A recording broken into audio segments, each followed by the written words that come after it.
All right, well, a surge of last-minute traffic to the federal healthcare exchange website compelled the White House to extend its original December 23rd sign-up deadline. Lila McDowell now joins us from our Washington bureau with more on that and other news. Lila, I should say, what does this latest extension mean for people mandated to be covered by the start of the year, Lila? Well, Francesca, it's actually the deadline that isn't a deadline. At first, it was extended a day until Christmas Eve, and then the administration announced that there would be flexibility for people who were trying to sign up but ran into technical difficulties. They don't want to call it officially a deadline or an extension. Essentially, they're calling it a special enrollment period. And they're saying that if people are having problems or if they tried to sign up, that they should call the call center and petition for leniency, and that leniency will be granted. On Monday, 2 million people tried to sign up, which was a record for the administration, and they're reporting that by and large it was smooth, but still a lot of people experienced difficulties, and that's why they're extending the deadline again, even though they're not officially calling it a deadline extension beyond Tuesday. They're calling it a special enrollment period. So if you're having problems, call the call center, and they should be willing to help you to make sure that you get insurance by January 1st. Right. That is that special enrollment period deadline, I guess. We need to clarify those terms.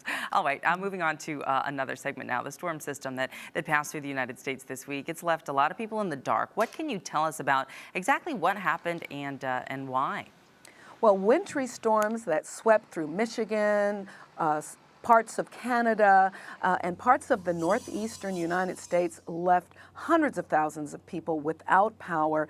Michigan, for example, 170,000 people don't have power. Now, that's down from 470,000, but heavy ice, brisk winds, and more snow is making restoring power problematic. In Maine, 55,000 people still don't have power. Toronto, 720,000 people. And in Vermont, 700 people. And remember, that's a very small state.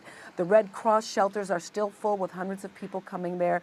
The states are telling citizens, please just be patient, but that's hard to do with sub-freezing temperatures around the Christmas holidays. Now, travel, fortunately, however, is back to normal in most places.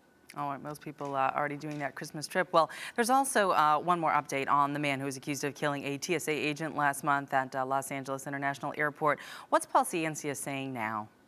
Well, Paul Anthony Ciancia is pled not guilty to 11 felony counts, including first-degree murder and attempted murder. And of course, that was in the killing of Gerardo Hernandez, who was a TSA agent. Prosecutors allege that Ciancia had a vendetta against the federal government, and particularly against TSA. He was 23 years old, and he is being held in federal custody, but he pled guilty, he pled not guilty from a San Bernardino County jail where he is being held. He could face the death penalty. Francesca? All right, Lila McDowell for us in Washington, D.C. Thank you so much. Still to come on Arise.